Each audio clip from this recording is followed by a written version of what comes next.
Magandang tanghali po. Narito po tayo sa Barangay Alupay, bayan ng Sampaloc, lalawigan ng Quezon, sa harap ng ating Senyorita Banana. Mapapansin po ninyo may mga inulang at may mga tinukanan ng ibon. Napakabait po ng senyora. Yan po ang parapasko niya sa kanyang mga alalay, ang hinog na senyorita. Ganti po ng senyora sa matapat na pag-alalay sa kanya ng mga ibon sa awit na ibinibigay niya sa araw-araw.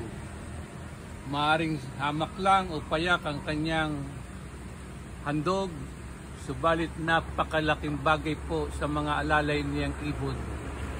Yan ang ganti ng senyora sa katapatan at matatamis na awit ng mga ibon. Salamat po, salamat. Paki-share and like.